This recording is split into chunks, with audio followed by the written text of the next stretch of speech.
As of the time of uploading, I've visited Hersheypark 3 different times, once in 2018, once in 2020, and just this year in 2023.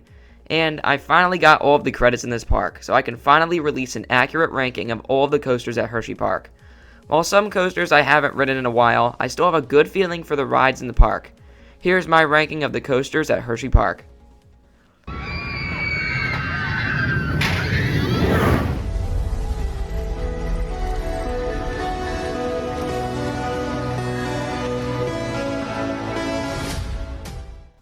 Before we get into the top 10, let's go through the honorable mentions. Number 14 in the park, the worst coaster, is Coco Cruiser. Coco Cruiser is a typical Zamperla kiddie coaster. It's an okay kiddie coaster, but nothing worth more than one ride. It does have a bit of laterals on the helix though. Number 13 is Wild Mouse. This was the only credit I was missing, not including Wildcat's Revenge, and I finally rode it this year. This was my least favorite Wild Mouse I've been on. The restraints hit the side of your leg pretty hard on each of the turns, which this one takes surprisingly quick, making it a slightly painful ride experience. And with all of the pretty unique coasters at Hersheypark, Wild Mouse is nothing special. Number 12 honorable mention is Trailblazer. I haven't ridden this ride since 2018, and from what I remember, Trailblazer was very smooth for a mine train. However, it has by far the shortest mine train layout I've been on, consisting of one main drop and some turns into the final helix. It's a scenic ride but lacks any forces.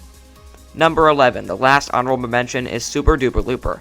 I've only ridden 2 Schwarzkopf loopers, this and Mindbender at Six Flags Over Georgia, and this was definitely the weaker of the two.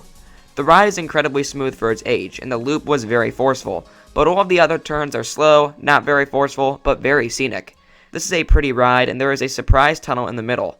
However, Super Duper Looper is not worth more than a 15-minute wait. Now let's get into the top 10. Number 10, Jolly Rancher Remix. I rode this as Sidewinder in 2020, and this was a massive improvement.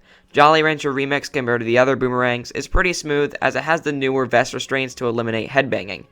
The inversions still have a stronger rattle, which can cause some headbang on the seat back, but it's still a forceful experience, and the best boomerang I've ridden. This is because of the whole experience. The station has a techno song to hype people up for the ride, and the train actually drops when the song drops, which is pretty fun. Additionally, Jolly Rancher Remix is a tunnel that smells like different Jolly Rancher flavors. We got grape on our ride, but it changes every time. It's still a boomerang, so nothing too special, but the experience makes up for the rattle. Number 9, Comet. I finally got on this ride again after 5 years, and it was as good as I remembered. For a ride built in the 40s, it is incredibly smooth. The setting underneath Sky Rush and over the water is really unique for a wooden coaster, and the layout overall is pretty good. There are nice floater pops into each turnaround, and also some cool laterals in the second half, especially the last turn into the brake run. However, the main airtime hills, while smooth, lack any airtime.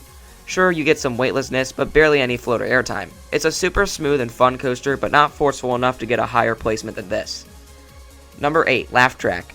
Laugh Track always has one of the longest lines in the park because it's an indoor coaster. It's just a typical Mauer spinning coaster, but it has a super fun theme. It's set in a fun house with unique lighting throughout the whole experience. There are black lights and mirrors in the queue that are pretty exciting, and the spinning experience is even more unique when all you can see is lights. While it doesn't spin as much as Steel Dragon or the Pandemonium clones, it still is a fun experience. I wish I could have gotten on Laugh Track during my 2023 visit to the park. Number 7, Lightning Racer. This is the last coaster I haven't ridden since 2020, and all of the upcoming coasters could be interchangeable. This really shows how great Hersheypark's lineup is. Lightning Racer, of the bigger coasters in the park, is my least favorite. I love the dueling aspect. Unlike Racer, Gemini, or coasters of that type, Lightning Racer's different sides don't have the same layout. They twist around each other, and even have some twisted airtime hills over and under the other tracks. There are even points where the trains fly past each other. However, there are 2 problems I have with Lightning Racer, both minor. 1, the smoothness. This ride is older than the other GCIs, and while it's just a typical wooden rumble, it takes away from the twister experience a little bit. Also, this ride is just not very forceful. The ride is incredibly fun with the dueling experience, but except for a few moments throughout the layout, there is little to no airtime or positives. Number 6, Great Bear. I am a huge B&M invert fan, and this ride is no different. This year, after a crazy back row ride, Great Bear shot up in my rankings, and seeing that it's still number 6 shows how good this park's lineup is. Great Bear is short, but it packs a huge punch. That first helix is really high up, and even if it is a little weird, it is one of the most intense moments on any invert. It has sustained positives for the duration of the turn into the whippy first drop. The inversions are fast, full of positives, and the 0G roll has a ton of whip throughout the element. In addition, Great Bear has a scenic second half underneath Super Duper Looper into another whippy inversion, which then leads into the final brake run. Great Bear, in addition to having a unique layout and being incredibly forceful, is also super smooth, making it one of my favorite inverts I've ridden. Number 5, Fahrenheit. This is another ride that went up in my rankings, for good reason. Fahrenheit is another shorter coaster, but is very intense.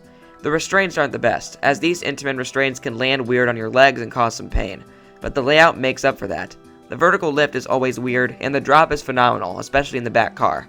While some say that this ride has a strong rattle, I think it is hardly noticeable, and it doesn't take away from the actual experience at all. I just wish that this ride wouldn't get such long waits. After the drop comes a variety of inversions, like a cobra roll and a unique Norwegian loop. All of these inversions are pretty whippy, and some of the valleys have forces that, for some, may be too intense, especially that Norwegian loop. Fahrenheit ends off its smooth and forceful experience with an airtime pop into the brakes. Fahrenheit is short but sweet, and a ride like this placing at 5 says a lot about the lineup at Hersheypark. Number 4, Candemonium. This may be a controversial pick, but Candemonium after my 2023 rides wasn't as good as I remembered. Compared to my two favorite B&M Hypers, Diamondback and Goliath, Candemonium doesn't stack up as well. However, from all the Hypers I've ridden, Candemonium is by far the smoothest, with no rattle in sight. The drop is amazing, the airtime hills provide some good floater, not as strong as the two previously mentioned Hypers, but definitely very fun. The ejector hill on the return trip is the strongest airtime moment on the ride. The first helix before the wacky outer banked hill is pretty intense, and I love the helix around the Hershey fountain. It's a fun moment with many photo opportunities. Candemonium is a super fun ride and comfortable ride, and is probably the most picturesque in the park. Number 3, Storm Runner. This was one of my favorite coasters when I rode it first in 2018, and having it closed in 2020 was devastating. I finally got to ride again in 2023, and it still holds up as one of my favorite coasters. Storm Runner has a hydraulic launch, and after not riding one for 2 years since Dragster closed, the forces hit stronger than ever. Hydraulic launches always provide a stomach-twisting sensation, this one no different. The top hat on Storm Runner is also incredible, providing some of the most sustained airtime in the park in the back cars. The wacky second inversion is pretty cool, and that flying snake dive might be my favorite inversion in the park. It has a wild heartline roll into an insanely whippy dive for the back cars. This leads into one final twist before entering the brake run. The transitions and forces on Storm Runner are incredible. Is the ride short? Yes. Are the restraints a little weird? Yeah. But the sense of speed and adrenaline you get from Storm Runner makes it one of the best rides in the park. Number 2, Sky Rush. Sky Rush was my favorite coaster in the park since 2018, and that recently changed on my last visit. Last year, Sky Rush was my number 3 favorite coaster I've ridden, and now it's number 4. That shows how close this is. Sky Rush has my favorite first drop I've experienced. While it isn't the biggest or the twistiest, it has a weird jolt in the middle that ejects riders into the restraint. It starts as a floater airtime moment and turns into one of the scariest ejector moments out there. Many people complain about the rattle and especially the thigh-crushing restraints on Sky Rush, and yes, the restraints do come down quite a bit, but they don't take away from the ride experience. You still get the crazy stomach twisting and ejector airtime on each of the hills, and some of those hills feel too strong, especially the first two. And what's crazy about Sky Rush is how open the restraints are. The lateral whips in the second half throw you around with nothing stopping you from moving side to side. Sky Rush is an insanely intense coaster with every force and has incredible pacing. This ride keeps its speed throughout the entire duration. Number 1, Wildcat's Revenge. This was the only coaster since 2019 to enter my top 3. It has stayed the same, with Steel Vengeance, Fury 325, and Sky Rush keeping the top spots until I rode this ride. Wildcat's Revenge is a mid-sized RMC, but it rides like one of the biggest ones.